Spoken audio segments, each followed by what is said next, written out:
আপনারা সবাই পরমাণু বোমার কথা ভাবছেন, তাই তো? সবাই ভাবছেন কবে পুতিন লাল বোতামে চাপ দেবেন।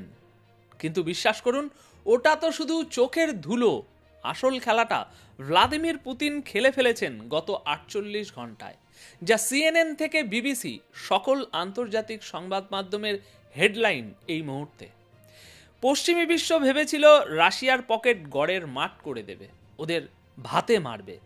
কিন্তু পুতিন এমন এক ম্যাজিক ট্রিক দেখালেন যাতে আগামী 100 বছর কেন 500 বছরেও রাশিয়ার যুদ্ধের রসদ ফুরাবে না। দর্শক, পুতিন এবার আর স্যুটটাই পরে আসেননি, তিনি এসেছেন যুদ্ধের পোশাকে। আর এই পোশাক বদলানো মানে শুধু ফ্যাশন নয়, এটা বিশ্ব রাজনীতির গিয়ার বদলানো। দেখুন, যুদ্ধের একটা খুব সহজ গণিত আছে। নেপোলিয়ান থেকে হিটলার সবাই এই গণিতেই আটকে গিয়েছিল। সেটা হলো টাকা। টাকা না থাকলে বন্দুকের নল দিয়ে গুলি বের হয় না। আমেরিকা আর ইউরোপের পণ্ডিতরা ভেবেছিল রাশিয়ার রিজার্ভ ফ্রিজ করে দিলেই খেলা শেষ। ওরা ভেবেছিল, আহা, পুতিনের সব ডলার তো আমাদের ব্যাংকে, এবার বাচাধন যাবে কোথায়? কিন্তু পুতিন কি কাঁচা খেলোয়াড়? একদমই না। তিনি জানতেন এই দিন আসবে।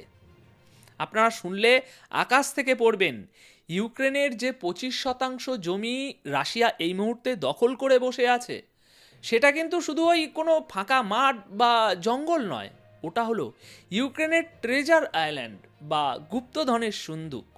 ডনবাস এবং তার আশপাশের এলাকাগুলো লিথিয়াম, কয়লা, টাইটেনিয়াম এবং বিরল সব খনিজ সম্পদে একেবারে ঠাসা। পশ্চিমীরা যখন রাশিয়ার কাগজের নোট বা ডিজিটাল কারেন্সি আটকে রাখার উৎসবে মেতেছিল, রাশিয়া তখন নিঃশব্দে ইউক্রেনের মাটির তলার কয়েক ট্রিলিয়ন ডলারের সম্পদ নিজের পকেটে ভরে নিয়েছে। সোজা কথায়, আমেরিকা রাশিয়ার পকেট থেকে মানি ব্যাগ চুরি করেছে, আর তার বদলে রাশিয়া আমেরিকার দালালের পুরো বাড়িটাই ভাই নিজের নামে লিখিয়ে নিয়েছে। আজকের ডেটা বলছে রাশিয়া যে পরিমাণ খনিজ সম্পদ দখল করেছে তা দিয়ে আগামী 1 শতাব্দী, হ্যাঁ ঠিক শুনছেন, আগামী 100 বছর টানা যুদ্ধ চালালেও রাশিয়ার তেলের পয়সা বা বুলেটের পয়সা কম পড়বে না। এটাকে বলে স্ট্র্যাটেজিক রবেরি। এটাকে বলে যুদ্ধের খরচ যুদ্ধক্ষেত্র থেকেই তুলে আনা। ইতিহাসের দিকে তাকান, ব্রিটিশরা আমাদের দেশে এসে কি করেছিল? আমাদের সম্পদ দিয়েই আমাদের উপর শাসন করেছিল। পুতিন ঠিক সেই পুরনো ব্রিটিশ ফর্মুলা নূতন মোড়কে ইউক্রেনে অ্যাপ্লাই করেছেন। ইউক্রেনের সম্পদ দিয়েই তিনি ইউক্রেনকে ধ্বংস করছেন।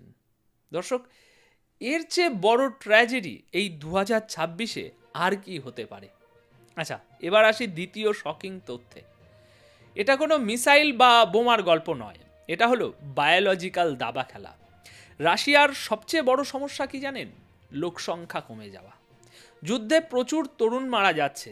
পুতিন জানেন আজ যুদ্ধে জিতলেও 20 বছর পর দেশ চালানোর লোক থাকবে না।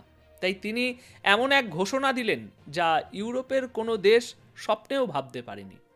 পুতিন রাশিয়ার মায়েদের উদ্দেশ্যে বলেছেন, আপনারা শুধু সন্তান জন্ম দিন, বাকি দায়িত্ব রাষ্ট্রের। অফারটা শুনুন, যে কোনো পরিবার যদি 4টি সন্তান নেয়, তবে তাদের সমস্ত ব্যাংক লোন, তা সে যত কোটি টাকারই হোক না কেন, রাষ্ট্র মুকুব করে দেবে। ভাবুন একবার, একটা বাড়ি বা গাড়ি কেনার লোন শোধ করতে মানুষের জীবন বেরিয়ে যায়, আর সেখানে পুতিন বলছেন 4টে বাচ্চা দাও, আমি তোমাকে ঋণ মুক্ত করে দেব। কেন করছেন তিনি এটা? কারণ তিনি 2040 বা 50 সালের কথা ভাবছেন।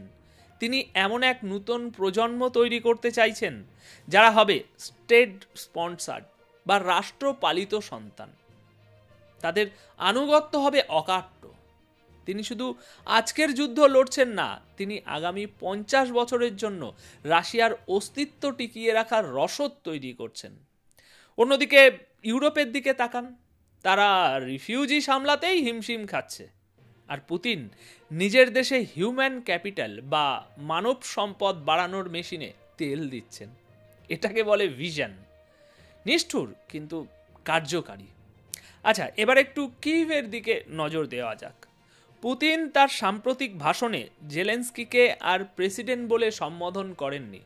তিনি তাকে ট্রিট করেছেন একজন এক্সপায়ার্ড মেডিসিন বা মেয়াদ উত্তীর্ণ ওষুধ হিসাবে।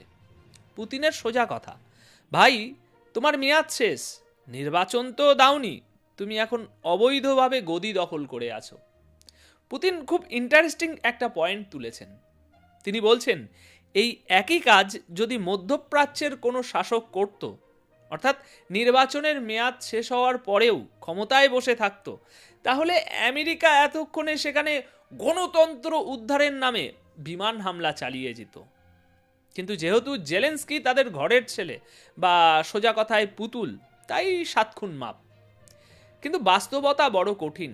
ইউক্রেনের সাধারণ মানুষ আজ জেলেন্সকির ওপর তিক্ত বিরক্ত। আজ যদি ইউক্রেনের স্বচ্ছ ভোট হয়, জেলেন্সকি নিজের জামানত হারাবেন। কিন্তু কেন? কারণ তিনি শান্তির পথে না গিয়ে দেশকে ধ্বংসের মুখে ঠেলে দিয়েছেন। ভেবে দেখুন, যুদ্ধের শুরুতে রাশিয়ার শর্ত কি ছিল? খুব সামান্য, ন্যাটোতে যেও না, নিরপেক্ষ থাকো, ব্যাস এটুকুই। জেলেন্সকি যদি তখন একটু দূরদর্শী হতেন, একটু ডিপ্লোম্যাসি বুঝতেন, তাহলে আজ ইউক্রেনের লক্ষ লক্ষ মানুষ বেঁচে থাকত, ম্যাপের 25% হাতছাড়া হতো না। এখন জেলেন্সকি আসলে পশ্চিমাদের দাবার বোর্ডের এমন এক ঘুঁটি যাকে তারা চাইলেও ফেলতে পারছে না, আবার রাখতেও কষ্ট হচ্ছে।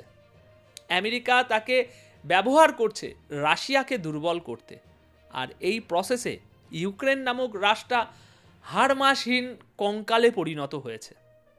এবার আসি ভিডিওর শুরুতে যে কথা বলেছিলাম, পুতিনের পোশাক। দেখুন, সাধারণত রাষ্ট্রপ্রধানরা বছরের শেষে স্যুট টাই পরে জাতির উদ্দেশ্যে ভাষণ দেন, কিন্তু পুতিন এবার ক্যামেরার সামনে এলেন একেবারে পুরোদম্বর সামরিক পোশাকে, জেনারেলদের মাঝখানে দাঁড়িয়ে। দর্শক, বডি ল্যাঙ্গুয়েজ এক্সপার্টরা বলছেন এটা শুধু পোশাক নয়, এটা একটা স্টেটমেন্ট। এর মানে আলোচনার টেবিলে বসার সময় শেষ, এখন ফয়সালা হবে যুদ্ধক্ষেত্রে। পুতিন পরিষ্কার বলে দিয়েছেন লক্ষ্য পূরণ না হওয়া পর্যন্ত তিনি থামবেন না। আর তার লক্ষ্য এখন আর শুধু ডনবস নয়, তার লক্ষ্য পুরো ইউক্রেন এবং হয়তো তার বাইরেও। তিনি মনে করিয়ে দিয়েছেন সোভিয়েত ইউনিয়নের হারানো গৌরব ফিরিয়ে আনার কথা। আর যারা ভাবছেন পুতিনকে সরিয়ে দিলে বা হত্যা করলে সব সমস্যার সমাধান হয়ে যাবে, তারা বোকার স্বর্গে বাস করছেন। রাশিয়ার আছে বিখ্যাত এবং কুখ্যাত ডেড হ্যান্ড সিস্টেম। জানেন এটা কি? যদি কাল কোনো কারণে রাশিয়ার কমান্ড সেন্টারে আঘাত আনে বা পুতিনের কিছু হয়, তবে এই সিস্টেম অটোমেটিক্যালি মানুষের নির্দেশ ছাড়াই সারা বিশ্বের নির্দিষ্ট টার্গেটে নিউক্লিয়ার মিসাইল লঞ্চ করে দেবে। অর্থাৎ পুতিনকে মারলে আপনি শুধু রাশিয়াকে মারবেন না, আপনি নিজের মৃত্যু পরোয়ানাতেও সই করবেন। ইউরোপ এখন এমন এক বাঘের লেজ ধরেছে, যা ছেড়ে দিলেও মরবে, আবার ধরে রাখলেও মরবে। আর পুতিনের স্বাস্থ্য, 70 বছর বয়সেও তিনি যে ফিটনেস মেনটেন করছেন, তাতে 2036 সাল পর্যন্ত তিনি কোথাও যাচ্ছেন না। অর্থাৎ এই যুদ্ধের ম্যারাথন দৌড়ে পশ্চিমারা হাঁপিয়ে যাবে, কিন্তু রাশিয়া থামবে না। এখন দর্শক, ভিডিওর শেষে আপনাদের একটা নির্মম সত্যের মুখোমুখি দাঁড় করাতে চাই। ইউক্রেন এখন এমন এক রোগীর মতো যাকে আইসিইউতে রাখা হয়েছে। আমেরিকা আর ইউরোপ যতক্ষণ অক্সিজেন মানে ওই টাকা ও অস্ত্র দিচ্ছে, ততক্ষণ শ্বাস চলছে। যেদিন তারা প্লাগ খুলে দেবে, সেদিনই সব শেষ। পুতিন এখন আর জেলেন্সকির সাথে কথা বলতে চান না, তিনি কথা বলবেন তাদের সাথে যারা জেলেন্সকিকে না চায়, অর্থাৎ ওয়াশিংটনের সাথে। কিন্তু সেই আলোচনা যদি না হয়, তাহলে ম্যাপের দিকে তাকিয়ে শেষবার ইউক্রেনকে দেখে নিন। কারণ পুতিন যেভাবে এগোচ্ছেন, তাতে আগামী দিনে হয়তো ইউক্রেন নামের কোনো স্বাধীন রাষ্ট্র ভূগোল বইতে থাকবে না, ওটা হয়ে যাবে রাশিয়ারই একটা প্রদেশ। ভুলটা কি 4 বছর আগেই শোধরানো যেত না? একটা সামান্য সই, একটা নিউট্রালিটি চুক্তি, আর আজ পৃথিবীটা অন্যরকম হতো। কিন্তু এখন পিঠ দেয়ালে ঠেকে গেছে। এখন এ বিষয়ে আপনারা কি মনে করেন? ইউরোপ কি শেষ পর্যন্ত জেলেনস্কিকে বলি দিয়ে নিজেরা বাঁচার চেষ্টা করবে, নাকি পুতিনের এই টোটাল ওয়ার বা সর্বাত্মক যুদ্ধের আগুনে গোটা বিশ্ব পুড়বে? নিচে কমেন্ট করে জানান আগামী 1 বছরে ইউক্রেনের ম্যাপটা কেমন দেখতে হবে বলে আপনার মনে হয়। দেখা হচ্ছে পরের ভিডিওতে আরও নতুন কোনো জিওপলিটিক্যাল বিশ্লেষণ নিয়ে। ততক্ষণ ভালো থাকুন, সুস্থ থাকুন। ধন্যবাদ আপনাদের সকলকে।